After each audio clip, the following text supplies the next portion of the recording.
The wind came rolling in like a preacher's warning, low, cold, and full of judgment. It tugged at the hem of Zora Lee's black skirts as she shoveled the last bit of dirt over the shallow grave behind her homestead. The soil was stiff, winter-bitten, barely willing to take the body of the man who had died spitting blood and regret. Her second husband. Another soldier-turned-settler. Another grave she'd dug alone. She leaned on the shovel, breath steaming in the cold morning light. Crows watched from the fence rail, silent, as if even they didn't want to speak ill of the dead. Zora didn't cry. She hadn't cried in years. Not after her baby died. Not after the first time she'd been widowed. There were no tears left in her now, only the dull ache of memory and the sharp sting of a world that hadn't ever wanted her. The land around Bitter Fence had gone dry. The white townsfolk had turned meaner as the water got scarcer. They didn't say it to her face, not often, but they crossed themselves when she passed. Some called her the Black Widow, but not for her color. Not directly. That would have been too honest for them. She gathered her tools and walked back toward the sagging house. Her coat was patched and old, stitched with thread she dyed from elderberry. Her boots, hand-me-downs from a Union soldier who'd never come back for them, pressed softly into the frost. The porch creaked under her feet. And then she stopped. The hair on her arms lifted. She wasn't alone. At first, she thought it might be a coyote. But the porch was too still. The silence too patient.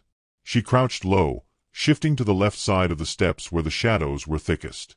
That's when she saw them. 3 children. Small. Dirty. Barefoot. Pressed into the gap beneath her porch like shadows with bones. Zora didn't speak at first. Just looked. The oldest was a boy. Couldn't have been more than 9. The middle one, maybe 6. The youngest, barely 4, sat with his knees tucked to his chest and his cheek against the wood slats. Their hair was tangled, their faces thin, but their eyes didn't blink. Comanche. And too quiet to be anything but running. She reached slowly for the hunting knife at her hip, not to use it, but to feel the weight of something solid. "I ain't got food to spare," she said finally, her voice low and flat. The eldest blinked. The youngest whimpered once. Nothing more. Zora stared at them another moment, her breath fogging the air between them. Then she stood. "Well," she muttered, "if you're planning to freeze to death, I'd appreciate it if you waited until morning. I just buried a man." She turned, stepping up the creaking stairs. She left the door open behind her. Inside, she set 3 bowls of boiled beans and stale cornbread on the table. Didn't look back. But she heard the boards whisper under small feet a minute later. Heard them shuffle in, cautious as rabbits. She stayed by the hearth, poker in hand, pretending to adjust the fire. They sat, ate slow. No words. No sudden moves. Just hunger and silence. When she finally turned, the youngest had fallen asleep with his cheek on the table. The middle boy was chewing slowly, blinking like he was trying not to. The eldest watched her. His eyes weren't begging. They were measuring. "Where's your kin?" she asked him. "Nothing." "You run." Still nothing. She moved back to the fire. "I don't need to know. Long as you don't steal my knives or piss on my floor." She gave them the old straw tick in the corner. Set her shotgun by the door. That night, she barely slept. When she did, it was full of dreams. Her first husband dying slow of a lung wound, their baby coughing in her arms, the way the townsfolk turned their backs when she cried for help. And now these boys, silent and strange, sitting like carved ghosts around her table. She rose before dawn and watched them sleep. They hadn't moved. She wondered if they were used to being hunted. Later that morning, when the sun cracked over the brittle land, she went to fetch water from the well. It was nearly dry. She'd have to ride to Bitter Fence in the next day or 2. Trade something. Her husband's watch, maybe. The knife he'd given her with her name carved in the hilt. As she poured the last bucket into the tin basin, she heard movement behind her. The eldest boy stood there, holding something out in both hands. An old army coat. Her second husband's coat. She hadn't seen it in years. She took it gently. The lining was stiff with dried blood. "Where'd you get this?" Still no answer. But his eyes said enough. She knelt slowly. "You knew him." No nod. No shake of the head. Just silence. She rose, tucked the coat under her arm. "Y'all best stay inside today." The boy didn't move. Back inside, she stared at the coat for a long time. She remembered the morning he left in it, said he was going to help settle a border dispute near the Brazos. Said he'd be back before the cold set in. He never came back. Only the coat did. And now it had returned again, carried by children with shadows for names. That afternoon, a rider passed by on the ridge, white man in a brown duster, squinting down toward the homestead. He didn't stop, didn't wave, just kept riding. Zora watched him from behind the curtain, her shotgun across her knees. She didn't like how the wind picked up after he left. Didn't like how the boys stayed near the walls. Didn't like that they seemed to be waiting for something, or someone. That night, the middle boy woke screaming. A nightmare. Zora sat beside him, her hand on his back until his breathing slowed. He didn't cry, just trembled. And in the silence that followed, she whispered, "You're safe here." Not because she believed it, but because sometimes children needed lies. Elsewhere, far to the west, a man stood on cracked earth with blood on his hands. Tove had been walking for days. His horse was gone, shot out from under him 2 towns back. He moved on foot now, following tracks that only he could see. His feet were blistered. His back burned with fever. But his hands were steady. In his pouch, he kept a strand of braided hair and a river stone his eldest son once painted with a blue stripe. The world had taken everything from him. But not them. Not yet. He knelt at the edge of a creek where the water had frozen thin. He touched the ground. Felt the faintest sign of passage. Light feet, walking in haste. He muttered their names. Then he rose. Back at the homestead, Zora couldn't sleep. The fire had gone low. The wind kept tapping the window like it wanted in. She lit a lamp, went to the door, and stopped. In the dark, maybe 20 paces from the porch, a shape stood motionless. Not a man. A shadow wrapped in buckskin and silence. Then it turned, and disappeared into the trees. Zora gripped the shotgun tighter. Behind her, the eldest boy stood barefoot, watching. "Do you know him?" she whispered. The boy didn't answer. But she already knew. The past had come to her doorstep, and this time it wasn't hers. The frost didn't melt that morning. It only thickened, crawling up the windows like old grief. Zora stood by the hearth, her shawl pulled tight around her shoulders, and stared at the boys while they sat near the fire. They hadn't spoken. Not a single word since the night she found them beneath her porch. But they watched everything. Like hawks. Like children who'd learned the cost of noise. She ladled out the last of the beans. The pot scraped hollow, and she didn't miss the way the eldest boy's jaw tightened when he saw how little was left. Zora had known lean winters, but this one pressed colder, closer. Her well was running dry. Her pantry had more cobwebs than cornmeal. The town wouldn't sell her on credit. Not to a black woman who kept to herself and didn't say thank you when called girl. She looked over at the coat, her late husband's, folded now across the back of a chair.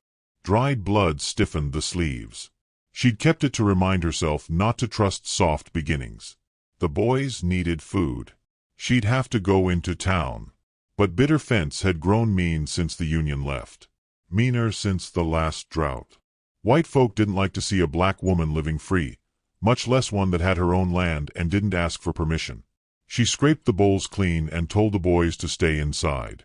The eldest nodded. That was new. She hitched the mule to the cart and made the slow ride into Bitter Fence with a pouch of dried herbs, an old brooch, and a bundle of deer hide she'd been saving for a pair of winter boots. All she needed was flour, salt, and a few strips of salt pork. Maybe a few questions answered. The town greeted her the same way it always did. Sideways glances, lips twisted like they'd tasted something bitter. Her cart wheels creaked over the dust-crusted street. A dog barked once and then ran off. Zora passed the saloon, its windows fogged with breath and bad decisions. The general store sat crooked beside it, the paint peeling like dead skin. She tied the mule outside and stepped in. Donnelly stood behind the counter, balding and twitchy. His hands moved faster when she walked in, like he thought her shadow might steal something. Zora kept her voice calm. "I need 2 pounds flour, a pound of salt pork, and a box of matches." Donnelly didn't speak. He just looked past her, eyes narrowing toward the street. She turned slightly and saw him. A man leaning against the hitching post. Pale coat. Wide hat. A scar curling over his left ear. Watching her like he was making a list. The bounty hunter. Crick. She'd heard his name whispered at the feed store. The kind of man who didn't ask questions unless they came with a price on them. Zora turned back to Donnelly. "You heard me." He moved slow, but he moved. She paid with her trade and left fast. Crick didn't follow her right away, but she felt his eyes. That night, Zora returned to the homestead with a bundle of supplies and a tension she couldn't shake. The boys helped unload the cart without a word, but the middle one kept glancing at the trees. The youngest pressed his ear to the ground, like he was listening for something. Zora told herself they were just scared, that maybe they'd been found before. The next morning, the frost turned to ice. She went to check the barn and found prints. Not hers. Not the boys'. Men's boots. Fresh. She circled the property, shotgun in hand, but saw no one. The chickens were restless. The mule was sweating despite the cold. Something had passed through. She didn't tell the boys. Just stacked wood near the door and barred the windows. Then she lit a lantern at mid-afternoon and sat at the table, waiting. It was nearly dark when it happened. A tap on the window. Soft. Rhythmic. Zora moved like water. Slow, silent, full of weight. She reached the door and opened it with the barrel of her shotgun aimed wide. He stood there. Not Crick. Another man. Taller. Darker. Wrapped in deerskin, hair braided and wind-streaked. A Comanche warrior, scar running from the corner of his mouth to the base of his throat. One eye missing. The other burned with fire. He didn't raise his hands. Didn't step back. He just looked past her, into the house. At the boys. Zora didn't lower the shotgun. "You know them?" she asked. The man nodded once. "I'm their father." She didn't move. "You come to take them?" His eye flicked to her, hard and hollow. "They're mine."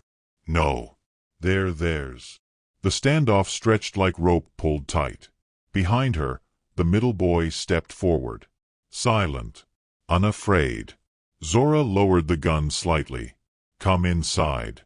It's too cold to threaten me properly." He stepped in, slow as prayer. The fire popped. The shadows leaned in. The boys didn't speak, but they didn't run either. The youngest crawled into the man's lap like he'd been doing it every night of his life. The warrior didn't flinch. He wrapped his arms around the child and closed his eye. "I'm Tove," he said, voice rough as wind-sanded stone. "Zora," she replied. "Don't mean much, but it's the name I was given." They sat across from each other with the fire between them. "I tracked them through 5 towns," he said. "They were taken in spring. Traders came to our camp with sugar and metal pots. My wife—" His voice caught. "They killed her." Zora didn't speak. "I found the one who led them. Took back the oldest's necklace.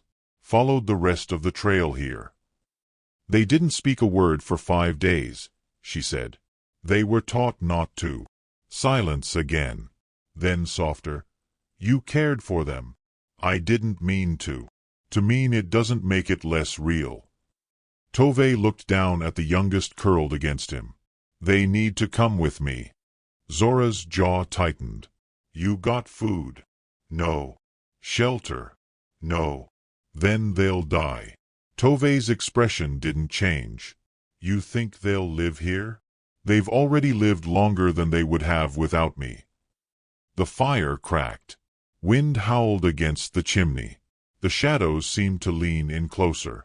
Tove rose slowly and laid the sleeping child on the straw tick by the hearth. I won't take them tonight. Zora nodded. But others are coming, he said. Her eyes snapped to his. Who? The bounty hunter. And men who think Comanche blood's worth silver. How long? Soon. Zora rose, every bone stiff with dread. She checked the rifle, the shotgun, the cellar locks. Tove followed her to the porch. The wind carried something strange, smoke and iron. In the distance, a flicker of orange near the ridgeline. Crick was building a fire. Zora's voice was cold. He knows where we are. Tove nodded. I'll be ready. She turned to him. Will you die for them? He didn't blink. I already did once. The boys stood in the doorway behind them, silent sentinels. Zora tightened her shawl and stepped into the house. Tove stayed on the porch, watching the flames flicker far off in the dark. The storm hadn't broken yet, but the sky had begun to bleed. The next morning came with the scent of copper and smoke. A low fog hung over the field like breath held too long. Zora stirred from sleep in the rocking chair, the rifle across her lap, eyes opening to a world that had not yet caught fire but had already chosen its match. Tove hadn't slept. He sat at the edge of the porch, sharpening his blade with quiet, exacting strokes. The triplets were inside, curled together beneath the quilt she'd patched from her husband's old shirts. The youngest sucked his thumb. The eldest held a kitchen knife beneath the blanket. None of them had slept much since Crick lit his signal fire. Zora stood slowly, joints stiff. The burn in her shoulder from the burial shovel hadn't gone. She crossed the porch to where Tove sat, his silhouette haloed by rising mist. She didn't speak at first, just looked at him. This one-eyed man, this hunter, this father who'd stepped into her world and dared not ask for forgiveness, only a chance to bleed for his sons. They'll come at dawn, he said, without looking up. Zora glanced at the eastern ridge. Light was beginning to crack through the fog like threads pulled loose from cloth. How many? She asked. At least 4. Maybe more. Crick's not the type to come empty-handed. She shifted her grip on the rifle. I'm not the type to run. You could. Still time. She shook her head. I've run before. Ain't never liked where I ended up. Tove wiped the blade and slid it into his belt. If we fight, we'll bleed. We already did. He turned then. Looked at her with that single eye, deep as storm water. You still mean to keep them? I don't keep anyone, she said. They stayed. The boys emerged from the cabin, silent. The eldest took up a post near the barn door. The middle boy checked the water trough. The youngest, still rubbing sleep from his eyes, reached for Zora's hand without a word. Tove watched them for a long moment, then nodded. I'll take the barn, he said. You stay with the house. You trust me with your sons? He hesitated. Then, I trust you with what you've already saved. By mid-morning, the sun had burned through the fog. The sky stretched wide and cold. The chickens were restless, pacing their pen like they knew what rode toward them. The mule brayed once, then fell quiet. Zora loaded the shotgun with slow, methodical hands. Her fingers didn't shake. Inside the house, she moved the boys into the root cellar and told them to stay down. She kissed the youngest's brow and didn't explain why. Then she shut the hatch and bolted it from above. At the edge of the property, hoofbeats echoed. Tove was the first to see them, Crick riding a dappled gray, with 3 others behind him. One carried a lasso. One had a Henry rifle strapped across his chest. The third, smaller and pale, grinned like he'd never held a fear he didn't enjoy. They dismounted 20 paces from the barn. Crick stepped forward, hands raised like a man pretending he meant no harm. Tove, he said, voice syrup-thick, you've got something that doesn't belong to you. Tove didn't respond. Those boys, Crick continued, they got bounties on their heads. Good coin. Government certified. And that woman, Zora Lee? Well, she's been a little too friendly with things that ain't hers. Still silence. I don't want trouble, Crick lied. Tovey stepped from the barn, blade at his hip, bow in hand. His voice was quiet, almost kind. Then leave. Crick chuckled. See, I knew you'd be unreasonable. That's why I brought my friends. Behind him, the pale man lifted the rifle. Zora fired first. The shot ripped across the yard, splintering the air and taking the rifleman in the shoulder. He spun and dropped his weapon, screaming. The lasso man dove for cover behind a woodpile. Tovey released an arrow, silent, swift. It sank into Crick's thigh. The bounty hunter stumbled, snarled, drew his pistol. Gunfire cracked. Dust exploded around the barn. Zora ducked behind the porch railing, breathing hard. She saw the boy's eyes through the cellar slats, wide, wild, but waiting. Crick limped toward the house, firing blindly. I'll burn this place down, he roared. Zora stood slowly, blood trailing from her cheek where wood had grazed her. She raised the shotgun and stepped forward. Then you best start with me. He lifted his pistol. Tovey shouted something in Comanche. Zora fired. Crick dropped. Everything went still. The last bounty man, the pale one, took off running, mountless, boots skidding in the frost. No one chased him. Smoke curled from the barn roof where a stray shot had sparked hay. Tovey ran for water. Zora staggered inside, hands trembling now that it was over. She opened the cellar. The boys didn't cry. They climbed out and looked at her like they'd seen all this before in some nightmare they hadn't earned. The eldest whispered, "Is it done?" Zora nodded. Tovey returned, soaked, soot on his face. He knelt before his sons. Each of them touched him. Not in panic, not in fear, but in a quiet kind of reverence. Zora sat on the porch, her knees stiff, shotgun across her lap. Tovey joined her. "They'll come again," he said. "I know. You could leave." "I won't." He looked at her. "Then we stay." The fire in the barn died out by dusk. The graves they dug were shallow, but the roots they planted, those ran deep. The snow began falling before midnight, slow and heavy like time had decided to weigh down every inch of the earth. Zora stood by the window, one hand resting on the cold glass, the other cradling the rifle that had become more familiar than sleep. Her body ached. Her face bore a welt where Crick's bullet had grazed the porch post too close to her temple, and her breath came in quiet, even pulls as she watched the whiteness blur the distance between what had come and what might come again. Tovey sat cross-legged on the floor near the hearth, sharpening a second blade he'd forged from scrap iron and will. The children slept together in the hay-stuffed corner bed, faces slack with the first peace they'd known since they lost their mother. The fire cracked and whispered, soft and stubborn. No one had spoken much since the blood dried. They hadn't buried Crick yet. He lay under a tarp out by the barn, half covered in wind-blown snow, mouth frozen in a final sneer.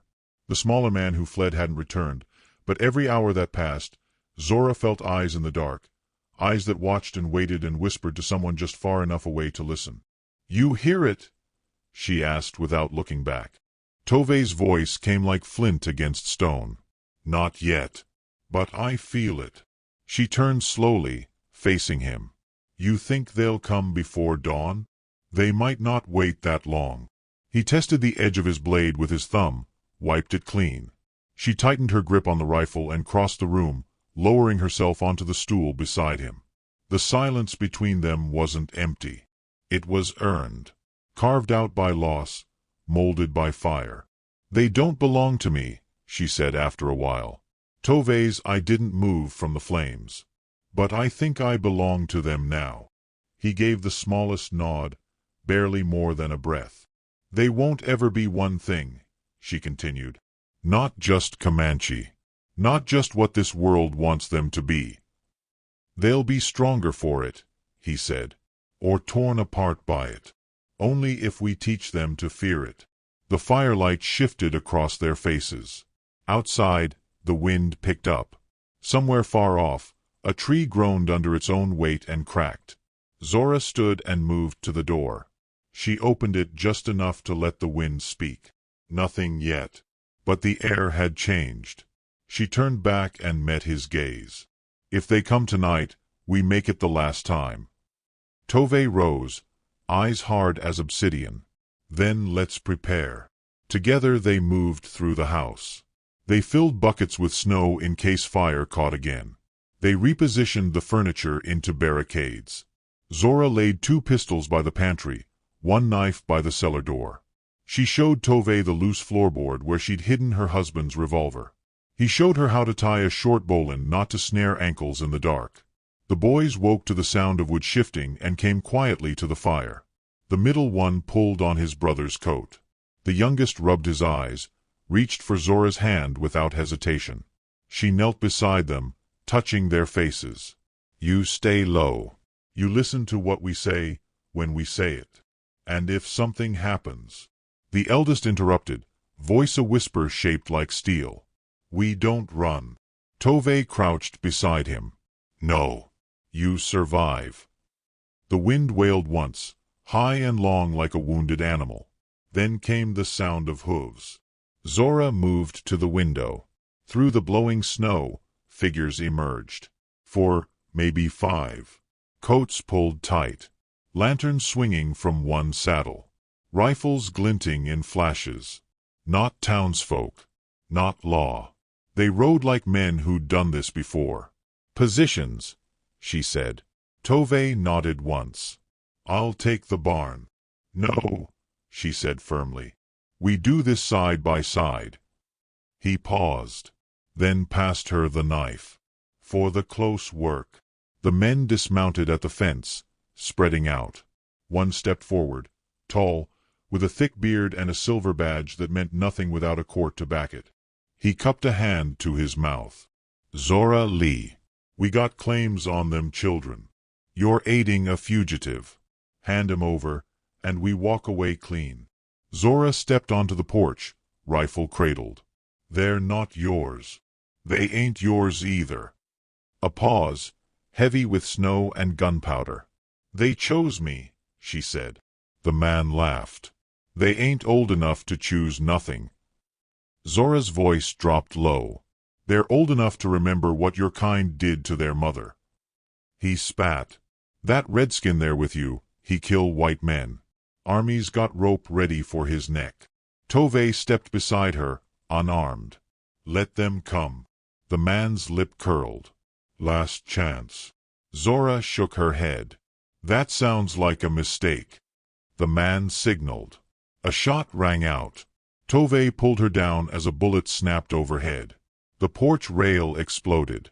Zora rolled, aimed, fired. One man screamed and dropped. Tove charged forward, blade in hand. He reached the fence, slashed, vanished into the snow. Another shot cracked. Then another.